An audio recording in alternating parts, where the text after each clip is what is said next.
there are some differences between the two cultures, obviously. One of the great differences, I would have to say, is the sort of the religious fervor. Whether a person be Muslim, whether he be Christian, whether he practices voodoo, he has a very strong sense of that there is a supreme being, that there is a God of some sort who is guiding his life, and is guiding what's going to happen, and sometimes that got turned into, he's going to do everything, so I don't have to work because I don't have to work on what I want, because he'll make what he wants happen. But for the most part, it was a real strength to a lot of members, because they already had this deep faith that God was out there, that he was looking out for them, that he loved them. And it really, that faith, I believe, has helped people in Africa to get, or at least in Benin particularly, to get through some incredible hardships that I don't think most Americans have had to deal with. Generally, they're thankful for just the little things. They are a lot more thankful for the things that get them from day to day, because their day-to-day life is so much more important.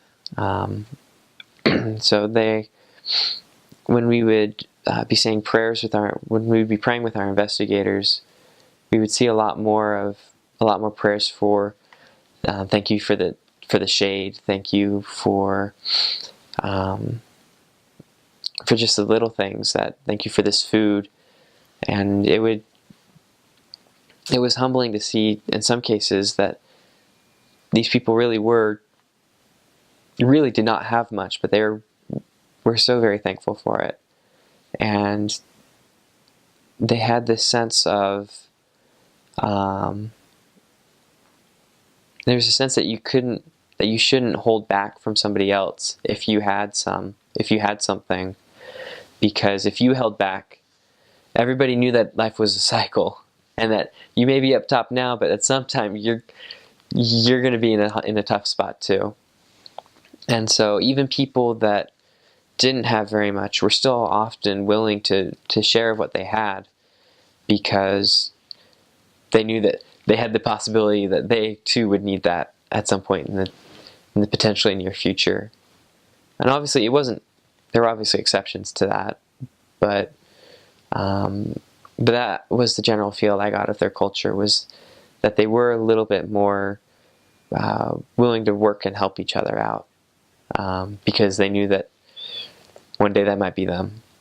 Voodoo practices are, for the most part, they're pretty calm, at least in terms of on the public scale.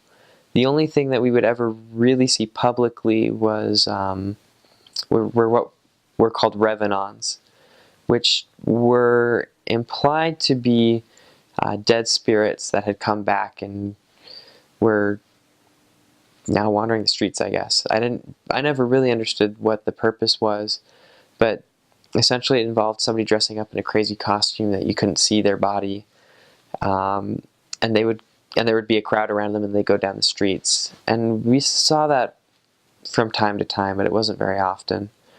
And they would dance, and people would run around, and it was a very interesting thing to watch. We never really understood exactly what was going on, though.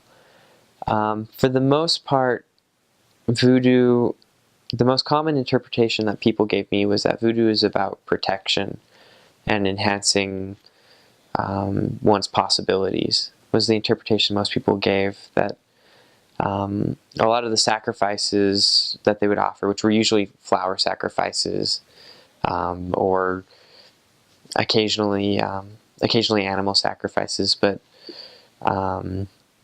they were mostly about protection against evil spirits, or protection against sorcerers, or people trying to curse them, protection or support in a business venture, in a relationship. That seemed to be the most common goal of people practicing voodoo. And so because of that, you would see people who would wear special protection rings, or they would have certain talismans or symbols.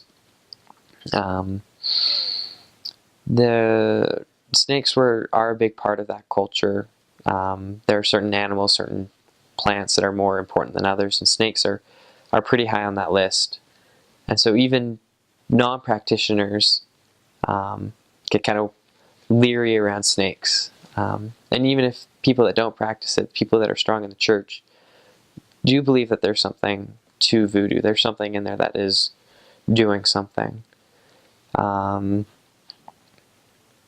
it's the little bit I saw was that voodoo actually, once you've gotten far enough into it, it starts becoming a series of I would almost compare them to covenants.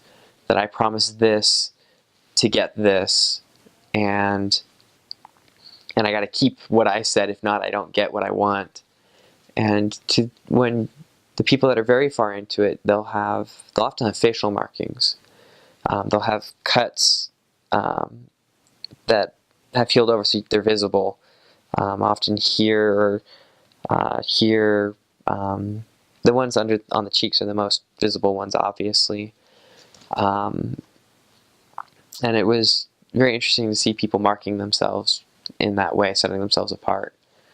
Now, in my opinion, that's not the right way to set oneself apart, but it's interesting to see the parallels that exist even between voodoo and the gospel culture as well.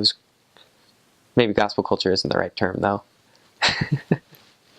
West Africa is in the countries that are pretty small countries, so there's pretty good diverse people, like a lot of Nigerians, Ghanaians, and you can tell that they're Nigerian because they can speak English, but it's like Nigerian English. It's way different. I know they have Pidgin English, and they call it English, but they could be having a Pidgin English conversation right in front of you, and you're like, I don't even know what they're saying. Ghanaians, is pretty less thicker African accents. I see it as more, you can understand them more. There are a lot of Muslims. And a lot of times I often found that, Muslims were just some of the nicest people to us. Sometimes you knock on a door and they open up and you see, Muslim posters on the wall, and you're kind of like, dang it. But they're always like, yeah, come on in. Not every time. Sometimes they're like, oh, we're Muslim, and you're kind of like, oh yeah, keep doing what you're doing. They're like, yeah, you too. So you're part ways. Sometimes they're like, I kind of do want to know more, and then you kind of talk, and they're like, I was born in this. I'm not really looking to change. I was just interested, and you're like, yeah, no problem. So just there to talk to them. There have been Muslim conversions and stuff, where they changed from Muslim to Christian. Voodoo, there's a lot of kind of voodoo influences there. I would say that there's less voodoo in Togo as in Benin, because in Benin it's like the birthplace of it. You can kind of tell families that have been involved in voodoo because they kind of have marks and kind of scars on their face. Don't exactly know what they mean. It's kind of they little scratches and stuff, and you'll see some I've seen some crazy straight up gouges, and you're just kind of like, whoa. Voodoo is usually practiced by the natives. It's going to be usually Nigerians or something that's practicing it, but walking around, and it is usually in the lower end that people practice voodoo. If you were to walk around, there are sections where they're bigger houses. I kind of feel like if you didn't live in kind of a shack, one room thing, you kind of lived in a huge house. That's kind of how it is. You'd be walking, there'd be a giant mansion, and next to it's surrounded by lower houses, one room houses. And it's not often that you see people practicing voodoo that live in the houses. So they usually are more Christian based, but it's not necessarily makes it easier, because sometimes they're usually Catholic. Never actually saw any thing performed or anything, but they'd have like their little voodoo idols, which is usually like twisted metal. Like, it was usually like metal objects, like with like wax, and they'd like burn them, and it wasn't like dolls and things like that they would think. I mean, they do have that, but for the most part, you'd see, it's kind of voodoo when you walk into what's called a parcel. What a parcel is kind of like a little courtyard with like, maybe it's like an L-shaped building with, every family has their own room, and there might be like a little idol off to the right. So you're like, oh, well, not everyone, but voodoo is practiced here and stuff like that. There were a few times when I was kind of around it, like talking to some people. I remember one particular instance, I was talking to this guy, and he's like almost 7 feet tall, like big dude, kind of like, reminded me of Shaq. But I was like, he was really big, deep voice, and I was like, man, this dude could like eat me, like throw me, and I don't know, like there's lots of voodoo stuff around, and I just felt really comfortable. I think that was the only time that I was like, yeah, I think we should go. I went to Benin. I was like, yeah, I'm not feeling it. But for the most part, like I didn't feel that or feel like unsafe or anything. I guess some like culture tips and everything. Like I said, like with the water is, use your judgment, but for the most part, you'll be fine. Even if a lot of times I'll be like, no, thanks. And they're like, come on, like you have to drink some water. So like you kind of just take it, put it up to your lips, and like act like you're gulping, and then just like pass it. And you're like, oh, thanks. So I've done that a lot of times where I just didn't even drink it and just passed it back like I did. If you finish your food, they will put more on your plate. So you gotta just be kind of tactful with that for your own sake. Just because you're like completely full, you're like, it was good, but they'll give you more, and if you don't eat it, like they'll kind of get mad.